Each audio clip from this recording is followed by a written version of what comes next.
Hello, YouTube. All right, welcome back to another exciting, or maybe not so exciting, edition of This Old RV. All right, what you're looking at is a wet spot that had occurred while I was gone during the week. It had some really bad rain, and the RV actually leaked. So water had collected somehow and then came to this spot and dripped down and was all over this. Luckily, it looked like all it got was just over this spot, over that plastic tray, and it wasn't too bad. I don't know how bad the rain was here, but I was able to clean it up without getting everything all wet. And there was another little wet spot right over here on the floor. So I suspect it came from here somewhere. Other than that, I don't really see any other leaks, at least not yet, that I have found. So we'll deal with the roof leaks. I know that's important, but I've got some other stuff I got to finish first. And the roof leak I can't work on right away. It's going to be kind of a big project. But it is something I'm aware of. It wasn't too bad. So maybe just pouring more elastomeric. But I am going to be working on the water catchment, and that will possibly fix the roof leak if I do it right. Anyhow, what we're looking at today is a project. I don't know if I'm going to be able to do it or finish it in one day here, but you can see I have some dressers that I picked up. Somebody was tossing a drawer unit when I went to drop my daughter off the other day. It was trash day, and I saw somebody was throwing away an old drawer, and I took 3 of the drawers. They don't all match, but these 2 are the same size. The one up there is a little bit bigger. So I'll take the 2 sides that matches, even though the handles are different. This one's got a decorative horse thingy, buggy on the front. So, I don't know, maybe I'll leave it mismatched until I get a chance to match it. But I do like that little horse emblem. That is pretty neat. I don't think it comes off. Maybe it's glued on or something. But yeah, that's pretty neat. So I was going to lay all 3 out, but they won't fit, so we're going to have to do 2, and I'm just kind of laying it out for placement-wise. It's going to be laid out kind of like this, just raised up a little bit. So what I'm going to do is draw the holes, or draw where I'm going to cut. It doesn't even have to be perfectly straight, but I'm going to draw holes where I'm going to be cutting all this here in a minute. I might just cut right through all of this. I don't know if I'm going to take that panel off. That would be the ideal way, but it just depends on whether or not it's easy to take off, or I am just going to try to cut using my jigsaw and just cut. So the plan is going to be to raise these guys up just a little bit and then just trace the outline of where the edge of the drawers go, and that way the cut will be perfectly sized for the hole. And then I'll have to put in guide rails if I can, for the center guide rails on these things to keep it from wobbling. So if I can do that, then we'll have some storage underneath the seat that'll be easier to access, because the seat doesn't lift completely up. It kind of slides out and does weird stuff. So you can't really get under there. But with these drawers, I'll actually be able to store stuff under there. It's not taking full advantage of all the storage. Ideally you would have larger drawers, so you could pull out more. But you grab what you can. That other drawer would be more ideal. It's larger. But I don't want to do one large drawer and one small drawer, because then it looks lopsided. So we're going to, even though these 2 front ends don't look the same, we're going to go ahead and take the 2 drawers that are the same size versus one big drawer and one little drawer. Even though the big drawer would have been better. It would have been nice if there were 2 of those big ones available, but there weren't. So we'll stick with 2 little ones and see if we can't get this done. So stay tuned. Alright, as I didn't want the drawers just sitting right on the floor, I wanted it raised up just a little bit. I'm going to use this 2x3 board that I have sitting around to place it underneath the drawers to raise up both drawers. Then we're just going to draw where these need to go. I'm going to measure from the end so that, the distance between here and the distance between there are equal. That way the drawers are somewhat, symmetrical. Remember, this is kind of a Tim Burton build, so it doesn't have to be exact, but we wanted somewhat symmetrical, so it doesn't look all too weird. So we're going to lift that up a little bit, Then we're going to draw the where the drawers go and then look into cutting it and seeing what we can do. All right, so I measured the edge here and it's about 5 inches in. I took a ruler and I just went 5 inches in. So that means I'm going to do the same on the other side, and hopefully the gap here will be 5 inches or close to it. Just kind of eyeballed it. I also took a pen and drew a line to measure the height here, so hopefully this is straight. I'm not lining it up perfectly. I just need it to be good enough. I don't feel like making it perfect. You know, the whole RV is already lopsided. To try to make it perfect at this point would be kind of silly. You know, the walls are all lopsided, the ceiling's lopsided.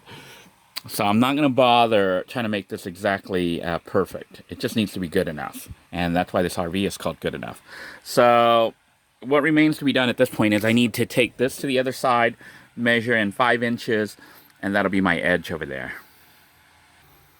All right, I don't know if you can see the line that I have traced there for the edge of the drawer where I'm going to cut. But we don't have the bottom, and I couldn't draw a line there, so what we're going to do is take this beam that we used, and that's going to be our bottom. And you're like, how do you know that's going to be perfect? Well, the bottom was sitting on that. Remember the bottom of the drawers? We're sitting right on that. So we know that's where the bottom needs to be. So what I'm going to do is use that to draw the line, and that's going to show me where I need to cut the drawers out. All right, here then are our cut lines, where I'm going to try to cut with the jigsaw. So hopefully I did it right. I'm going to double check to make sure there's nothing on the other side that I can cut. Then I'm going to try to line the jigsaw up and start cutting out that panel. We'll deal with the actual front thingy, make it look pretty later. Right now I just want to cut this thing out and test the drawer and test the fit. And then it'll give me a little bit more storage so I can start hiding stuff. All this loose crap. I know I should go through it all and get rid of junk, but I'm trying to save time right now. Time's kind of limited. So I need to get the RV with storage. Then I need to deal with the leaking roof. Then finish up the build, you know, or maybe finish up the build while I'm working on the roof. Why? I don't know. So that's what the plan is. So we'll see what happens. All right, to get things started, I am going to take the drill here with a big, huge bit and drill on the corner to kind of give me a little bit of a area where I can start with the blade. The saw blade. You can see it wasn't too bad. It's so that should allow me to start right there on that side, and then we're going to do the same on this side here and see if I can't remember these don't have to be perfect, they just need to be good enough. So that should give me a little start, a hole where I can insert the jigsaw blade and try to cut it. So we'll see what happens. All right, we got a handy dandy jigsaw hooked up to the inverter here so we can actually run it. But you can see the power meter is currently at, you can see how it goes down when I run the, I don't know if you can see it going down here when I turn on the saw blade. There it goes down. So it's pretty low right now, so what I'm going to do is start the vehicle up while I'm running the saw. That way, you know, I don't totally drain the batteries. So we'll go ahead and run that, even though we run the risk of having the carbon monoxide detector go off. So let me start the vehicle up. Okay, and I'll make sure the switch is on. So all the batteries are currently connected. So we actually have 500 amp hours of batteries. And we're running through our 2 different battery banks. It says 12.4 right now. But we're going to go ahead and try to cut this. So I don't know if I have my little camera holder. Maybe I'll go ahead and put that up so you guys can watch me cutting. I'll try to find my camera holder and mount this so you guys can watch me work. Alright, I have the camera mounted with my handy dandy assistant. Hopefully you can see it. Engine is running, so we're running the risk of carbon monoxide poisoning, but I do have the detector.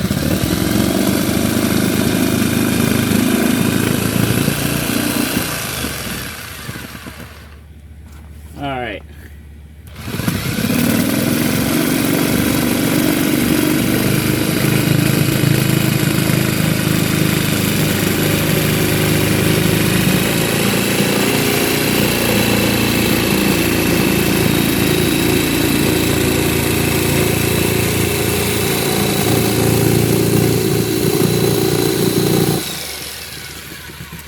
Okay, we've done our first cut, and I was off the line.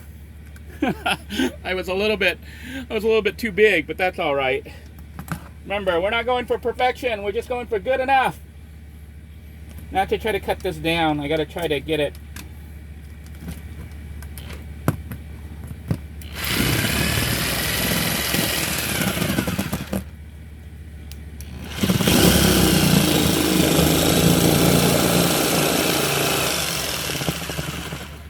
All right, I think I got it down. Well, we can see the wood now.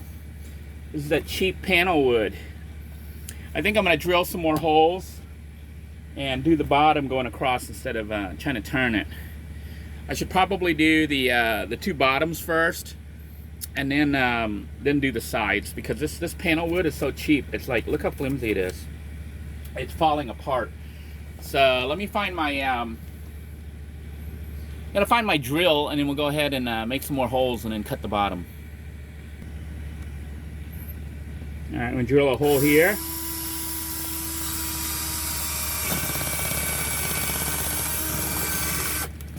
All right, that's to try to get me started here, and we're gonna try to get this guy in here.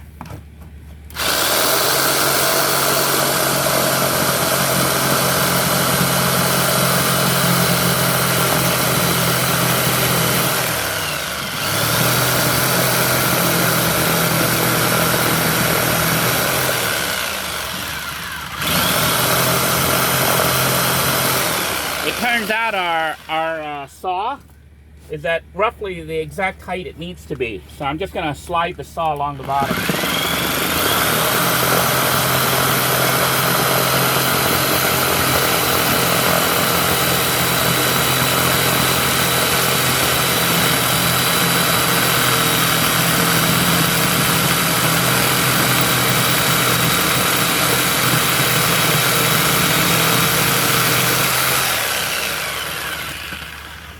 Let's take a look here and see what we got going on.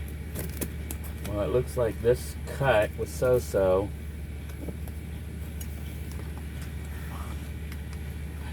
I should just go ahead and peel all this off, but I got my lines on it, so I don't want to peel this off yet. My lines are on this.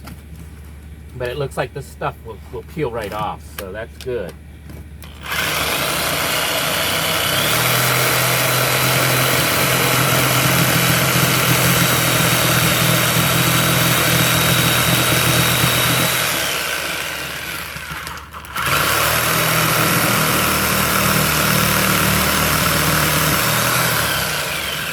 Hitting something.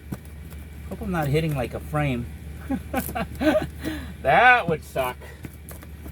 Okay, I can't even get in there.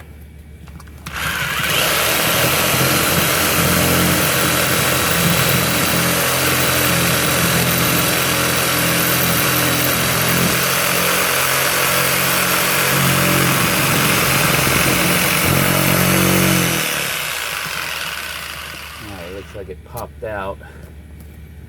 I'm gonna have to go back inside. This cheap wood is falling apart. It might not even do. I may have to go ahead and get another panel. Yeah, this wood is not even wood. This is gonna come right off. I can see now this won't hold the drawer up. This is too flimsy. This panel wood, it's gonna come out. It's junk. What the heck? There's already drawer holes. No wonder I'm hitting something hard. It was wood. They had put this panel on. Look at this. There was already a drawer under there. There was a hole. I didn't know that. So, well now, this kind of messed things up. There used to be a drawer hole already. I don't know if you can see this. There was a drawer space. So now I've cut a hole, but this isn't even good wood. It's that rotted foam board thingy. But there used to be drawers here for storage underneath there. So this was an add-on that somebody made with a modification, which I'm going to remove now. So now I'm looking at this. I could make my own drawers, or I'll stick my drawer in there and figure something out. The holes may already be there for me, even though I've started to cut here. No wonder it didn't want to cut. There was actually a particle board thingy here underneath. I don't know if you can see this particle board. That's what it was hitting. So I'll pull this whole panel off and see if I can work with the existing hole. That was interesting. So this is junk. This is junk. So we're gonna get rid of all of this crap right here. That was interesting. And meanwhile, I got all this dust and stuff that I have made for no reason. I should have pulled that off first, but I didn't. I thought it was like attached. I thought it was the whole unit. So let me go ahead and sweep this up and clean up this mess, because we've got all this crud all over the floor now. So what it looks like is initially, see, it didn't make sense that the bed slides out, but there was no way to access the storage underneath. Originally there was storage underneath. Then one of the prior owners decided, because of that rotted board or whatever, they were just going to cover it up. It got wet. They just covered it up with that panel, with that, which I think is kind of ugly, with the cloth on it, and hid all this, which meant you couldn't access that storage underneath, which I wanted to access. So now I can access the storage again, which is good. The concern will be, you know, if those drawers will automatically fit in there. If they do, then I'm just going to seal up the hole and just make it look pretty later. I don't really care too much about that stuff being warped. I'm going to put a new front on it to make it look prettier. But the fact that it's already there is a good thing. So it already looks better removing that. Even if nothing else, I could leave it like this and have storage underneath the seats. Whereas before I couldn't even access stuff under there. I had to lift the seat out and do weird stuff. So we'll see what we can do. Alright, size-wise, that's what it looks like with the drawer in there. It's actually too big.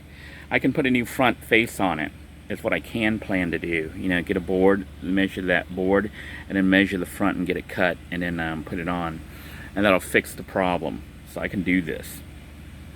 So this isn't too bad. I'm going to see if the bigger one fits, though. But if the bigger one fits the hole that they've already cut, then I just need to try to find a bigger drawer, you know, or make one. You know, make one whole cabinet and use the other one. Or it may just be easy to keep two little ones. But the bigger the drawer, the more storage you potentially have. Whereas when you go smaller, you're kind of limiting how much stuff you can put in there. So, you know, it'd be nice to take advantage of the full space that's available. So let me try the bigger piece and see if that fits better. Well, it looks like the bigger drawer is a better fit.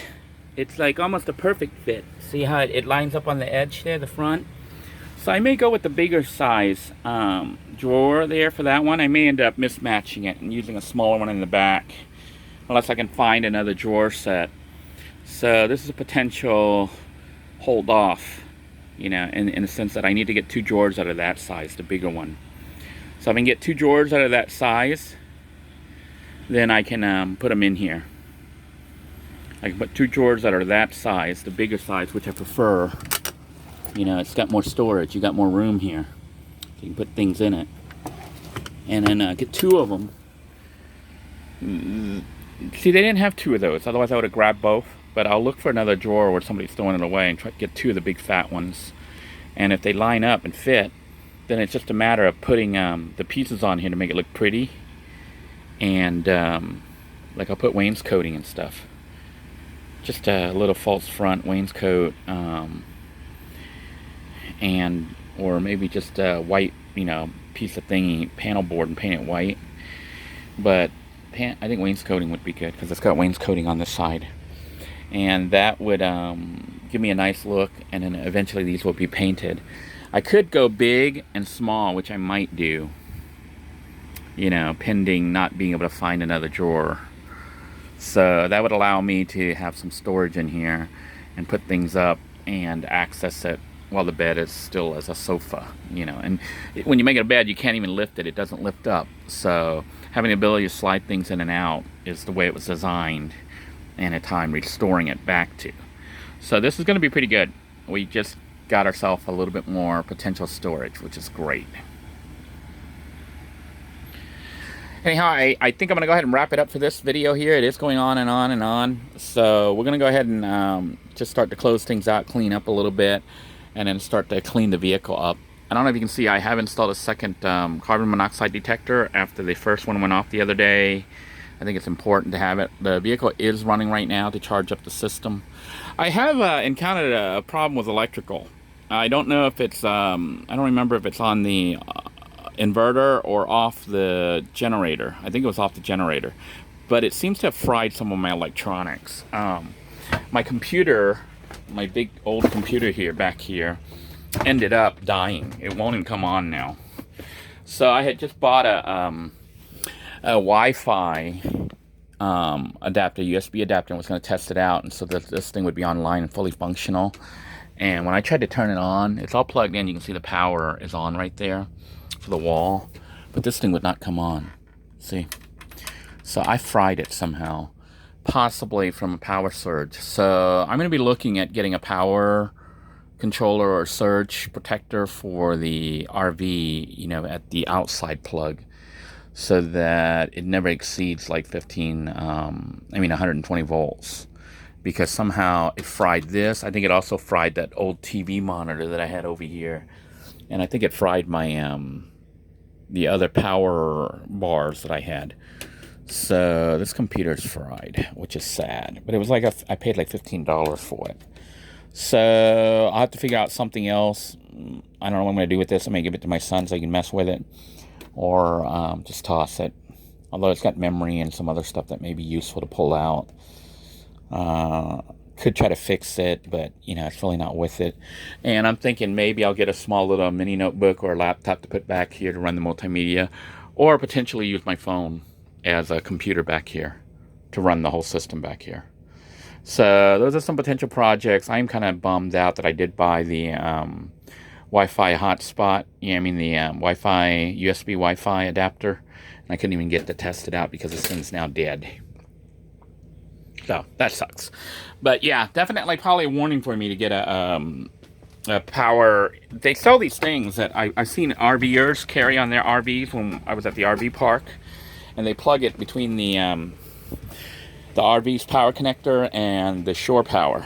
I think it regulates it and keeps it at a certain level. It doesn't let more than 120 volts through, because evidently when you hook up an RV and you have generators or RV park power or mobile home park power, sometimes the power spikes or something. It's not like consistent, and it could end up frying all your electronics, which apparently was doing to my stuff. So at this point right now, I'm looking at spending money on that, whatever the cost is. I'll go ahead and buy one of those things to put it on the line, so that I know that any power going through, like even this inverter, even though it runs through here, it's going to run through and then go through that power adjuster thingy, then go into the RV. And same with the generator. I'm going to do that just for safety, because I've already fried several pieces of electronics. Anyhow, I want to thank you all for tuning in. I hope you found this video interesting, if not educational and maybe entertaining. I am pretty happy that there are holes there. That simplifies my job. I do wish I had two of those big drawers, because that would be really nice. But instead, we may have to go with one big and one small. But I don't want to, you know, I could put two small ones and match like my original plan was. But seeing that the big one matches perfectly, the hole, you know, it's a perfect size hole, it's going to be easier to just keep it big. And if I can find another big one, that would be really, really nice. So wish me luck. Until next time, everyone, take care. God bless you all. Please stay safe. Bye-bye now.